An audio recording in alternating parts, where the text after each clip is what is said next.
Origin Energy backs an $18 billion takeover bid. Controversial industrial relations reforms pass the lower house, and the US midterms turn out way closer than anyone, including Donald Trump, expected. It's Friday, the 11th of November, 2022. Welcome to Fear and Greed, Australia's most popular business podcast. I'm Michael Thompson, and good morning, Adam Lang. Good morning, Michael. Adam, pretty significant day today, of course, the 11th of the 11th, Remembrance Day. So right around the country, there'll be a minute's silence at 11 o'clock this morning. Yeah, it's an important occasion to remember. I actually find it very reflective and sobering and also very important. Yeah, absolutely. It is a very, very significant day, and it's really encouraging to see as well that it's taken so seriously in schools as well. And that's obviously when I'm reminded by it, having at least one school-aged child receiving a note this week from school about an assembly that's taking place and a Remembrance Day service that is taking place at school at 11 o'clock this morning. I just thought that is a fantastic way to make sure that future generations are really respecting the sacrifice that has been made by so many. Yeah, Michael, I'm one of the very fortunate ones who's never had to serve in war, and I'm very grateful for those who have in any capacity. Now, immediately after the show, you've got an interview, and I alluded to this one earlier in the week. It is a chat with Doug Nixon from EY. It is an assessment, really, of the bank's full-year results. It is a really comprehensive chat. Yeah, it's a ripper. Doug has great insights, and on behalf of EY, what he's really able to talk about is those two big things that are characterising banks, how big they are and how many customers they see, and thereby all of the data that not only takes to run an operation like that in a changing economy as we have, but also what's going on in the broader economy. So it's a great chat. Absolutely. And you know what? I'm just going to squeeze in a little mention here as well, Adam, for what's coming up tomorrow, which is the weekend edition of Fear and Greed. Because normally it is me and Sean kind of going head to head over picking the bigger story of the week and the sleeper story of the week and all that kind of thing. And you have the job of deciding a winner. Tomorrow, you and I will be competing. And how long have you been waiting for this, Michael? I have been dreaming of this because I don't seem to ever be able to beat Sean. It has happened. Yeah, it's happened like once in 3 months. I don't actually know whether I'm going to be able to beat you either tomorrow, but I'm going to have a heck of a lot of fun trying. Yeah, well, me as judge, right? It's a very different role I have to play. We'll see how I go as a contender. That's right. I'm just going to warn you now, there is going to be a lot of sledging. Okay. Well, I'll prepare myself like Rocky Balboa. I think everybody would love to see that. Yep. Theme music going. Oh, bring it on. That is glorious. All right, that's the weekend edition coming up tomorrow. So make sure you have hit subscribe or follow on the podcast so that one lands in your playlist in the morning. But the main story today, Adam, Origin Energy has backed an $18 billion all-cash takeover offer from Canada's Brookfield Asset Management and US-based EIG, which is an institutional investor in the global energy sector. The $9 a share bid is a whopping 55% premium to the stock's close on Wednesday. Not surprisingly, Origin shares soared in response, closing nearly 35% higher at $7.83 per share. Origin Energy is obviously one of Australia's biggest energy companies. It owns a big electricity and gas retailing business, the country's biggest power station, and a stake in a liquefied natural gas venture in Queensland. Michael, a big company, a big bid in the energy sector. What's not to love about this one? And this is a knockout bid that shareholders are welcoming. Origin says Brookfield and EIG first approached it in early August at $7.95 a share and then raised their offer twice. Brookfield is the same company that bought electricity grid owner AusNet for $10 billion last year, and in February joined up with Atlassian's Mike Cannon-Brookes to make a takeover play for AGL. The bidders intend to split up Origin. Brookfield is after the power bits and EIG wants the LNG operation. Now, Adam, this really highlights how important the shift to renewable energy is, billions and billions of dollars will be spent on renewables around the planet. And where there is capital spending, there's a return on offer for investors. And Brookfield wants to make Origin the country's biggest green energy retailer. Brookfield manages a $15 billion fund that it calls the Global Transition Fund. So it's raised money from 100 of the world's biggest pension funds, sovereign wealth funds, and insurance companies.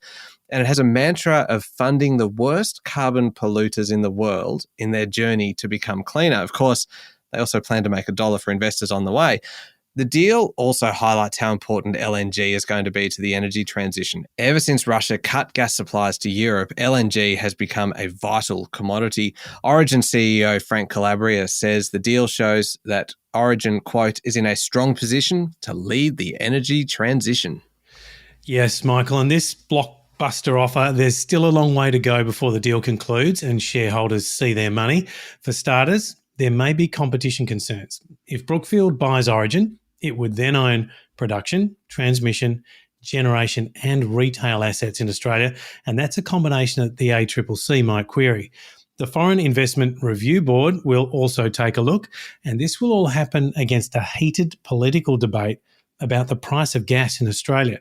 Interestingly, there's also a strange little clause in the bid that means that the price rises 3 cents per share every month if the deal completion goes past mid-May next year. That alone is a hint of how much Brookfield must want this deal to work. I think the highlight for me in all of this, Adam, is your use of the term blockbuster. It really kind of sums up the scale of this, doesn't it? And just the excitement in your voice as well, just talking about it. And potentially too that I'm a mature person who remembers the term blockbuster. Fantastic. Just like Civic and Video Easy. Which is completely, really unrelated. Yeah, speaking of transitions. That's right. They too went into transition. Or failure to transition. All right, turning to local markets, the S&P ASX 200 fell 0.5% yesterday to 6,964 points. As mentioned, really, Origin Energy led the way with that near 35% gain. That really kind of cushioned the fall for the overall market. Computershare gained 4% on a positive trading update, and Woolworths added 1.7%. Yes, in a falling market though, most of the action is on the downside. Xero slumped 10.7% after parting ways with its CEO, and we'll have a bit more on that in a moment. Energy stocks fell as the oil price retreated. Woodside Energy lost 2.3% and Santos fell 1.6%. And as we'll discuss in a minute too, Pendal Group slumped 11.4%. while its suitor Perpetual rose 12%. That's on the back of a new takeover offer for Perpetual, which may stymie its bid for Pendal. Intriguing. All right, gold is trading at around $1,715 an ounce, and crude oil is back under $86 a barrel. The Aussie dollar is a bit weaker, buying 64.2 US cents, and we'll have a chat about Bitcoin, Adam, a little later too. It has had a shocking run, and there is quite a story behind that. We'll be back in a moment with the rest of the day's business news.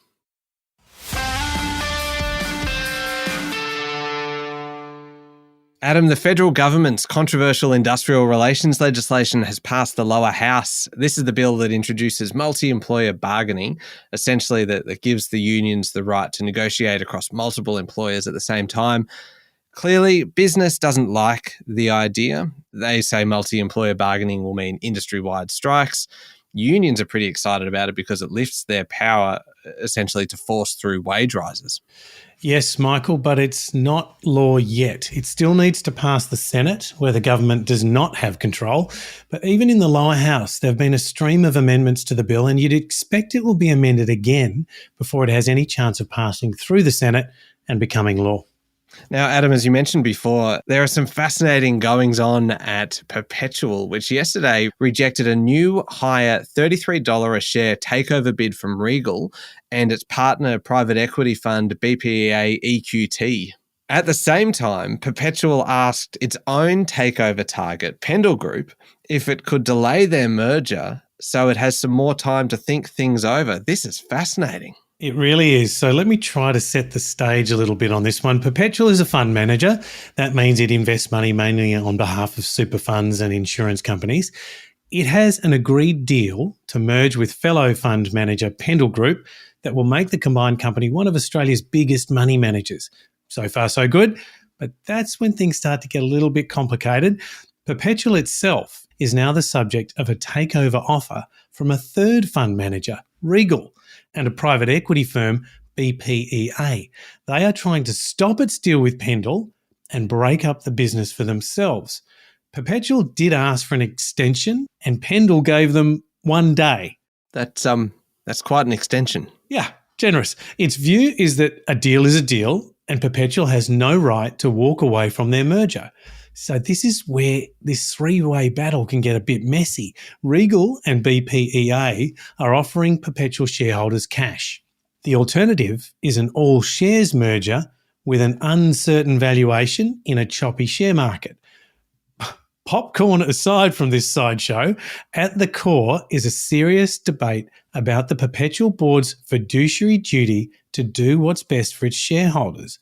Is walking away worth the prospect of a lawsuit? Is there wriggle room in the merger documents?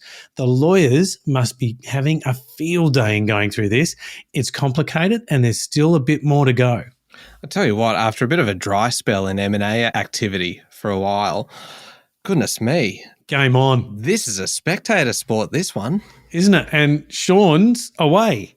Oh, he would be loving this. He would he be in his He element. might actually miss this one. Oh, goodness. We'll have to try and get in touch with him and let him know what's going on. Yeah. I'm sure that will be welcome.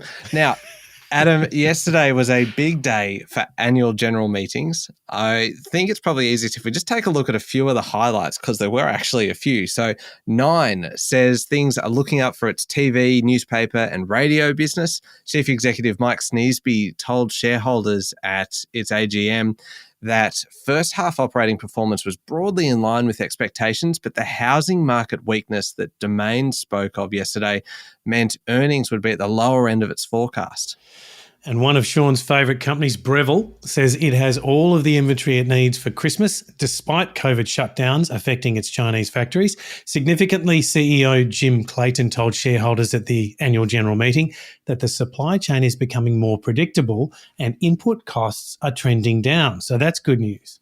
I note, Adam, that you are notorious for your aversion to acronyms and initialisms. Yes. And I noted that you said annual general meeting instead of AGM. Yes, I did. Okay, no, that's noted. Let's see whether you... I think I may do that forever. Now, at another AGM, Adam, Ansell warned of downside risk to revenue and earnings because customers in Europe and the US are running down inventory levels of its industrial gloves as the economy slows. Now, Ansell was a big winner in the pandemic because it also makes medical gloves, but clearly that demand has peaked as well. Well, that seems like some good news. Computershare, the share registry company, upgraded earnings guidance on the back of higher interest rates. Computershare handles dividend payments for its clients and sits on their cash while making the payouts. So higher interest rates fall directly to its bottom line. And Solomon Lew succeeded in getting his nominee Terry McCartney elected to the Myer board at the department store's AGM. It's always fascinating when something like this happened because Myer advised shareholders to vote against the appointment of Mr. McCartney. Solomon Lew then wrote to shareholders urging them to back him. Lew's Premier Investments is the largest shareholder in Myer, but he refuses to make a full takeover offer for the group and instead just each year just creeps slowly up the register. It is great to watch. It is, look, it's a mechanism that's available to him, so it's entirely legitimate. Absolutely, sure is. Now, away from AGMs, Adam, and this was one that you mentioned earlier, accounting software firm Xero has appointed a new CEO after high-profile boss Steve Vamos resigned. Now, Steve Vamos was actually a guest on Fear and Greed not long ago, and it's actually worth going back and having a listen to his interview with Sean. It is a fascinating chat, that one. The new CEO is Sukhinder Singh Cassidy, a 25-year veteran of Silicon Valley who has worked at Google and founded 3 startups. That's right, Michael. Xero posted a widening net loss of New Zealand's 16 million for the first half on a 30% lift in revenue to New Zealand's 658 million. So a lift in revenue, but also a widening in the net loss. The revenue is better than expected, but the net loss is actually much worse. Xero is a New Zealand success story. Its software is used by more than 3 million people for small business bookkeeping and accounting. And Michael, fear and greed is one of them. But I'm not sure if you know that. Yes, I am well aware of this because Okay. it is the software through which I get paid. And Adam, I think Xero can be put into the same category as Pavlova and Farlap as a New Zealand success story that Australia is starting to claim as its own. Russell Crowe, Crowded House. The list is quite extensive, isn't it? Huge. Yeah. Okay. And now we'll add Xero to it. Now, we mentioned Bitcoin's fluctuations yesterday, but it is worth an update on what's going on in the world of cryptocurrency.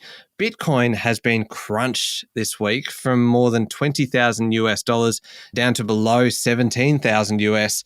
What's going on is concern about the collapse of a cryptocurrency exchange called FTX, which agreed to be taken over by rival Binance, only for the deal to fall through a day later. So FTX was one of the better crypto exchanges. It was once valued at US $32 billion, but it suffered an old-fashioned bank run and now faces a shortfall in assets of US $8 billion. The reason its collapse affects Bitcoin is because FTX issued a crypto token that was used as collateral for loans it took out from other crypto lenders. And now no one knows exactly who owes what to who and whether they can pay. It's a little like a mini global financial crisis. Do you mean a mini GFC, Adam? What's that? Oh, goodness me. All right. And just briefly, before we move on to overseas news, in New South Wales yesterday, laws passed that will give homeowners the choice to pay a land tax rather than stamp duty. Now, these are pretty significant property reforms that have long been talked about by Premier Dominic Perrottet. That's right, Michael, and I think this is significant. It technically comes into effect in January, but purchasers from this weekend could seek a stamp duty refund and switch to land tax if they want. It covers properties bought for up to $1.5 million and would see homeowners pay a $400 annual levy plus a 0.3% tax on the value of their land. Now, we will see what happens around the rest of the country, whether other states follow suit, because stamp duty has long been derided as a very inefficient tax and really a roadblock to people moving to houses that are more appropriate to them, or either upsizing or downsizing to more suitable homes. So we will see whether other states now follow New South Wales' example in this one. Yeah, Michael, I don't think New South Wales will be the last. For anyone who's buying property, it's such a thorn in your side to think, I've saved all this money, I've managed a deposit, I can make the repayments, and then you've got to pay this whopping stamp duty on top. Yeah, it is huge. All right, moving on to overseas news. And Adam, the red wave that was supposed to sweep the midterm elections really failed to materialize in the US, with pundits blaming Donald Trump and the abortion debate as reasons for the weaker than expected results for the Republican Party. The Republicans are still likely to win a majority in the House, but it will be a much smaller margin than many had predicted, and they may not actually win control of the Senate. The results left Republicans blaming Donald Trump for his intervention in the campaign and left Trump's plans to run for president again in tatters. Michael, I wonder if Donald Trump sees things exactly the same way. No, I think we can safely say no, and it certainly wouldn't be seen as his fault. No. On the other side of the political fence, the Democrats campaigned hard on abortion rights, a platform that seemed to gain traction across America. The election results are a big boost for President Joe Biden. And let's update some of the ballot measures. Voters in California, Michigan, and Vermont voted to guarantee abortion access, while the anti-abortion proposal in Kentucky was rejected. The marijuana voters were mixed. Maryland and Missouri approved recreational use. Arkansas, South Dakota, and North Dakota said no. Perhaps importantly for some Australian companies, a California initiative to legalise online sports betting was rejected by more than 80% of voters.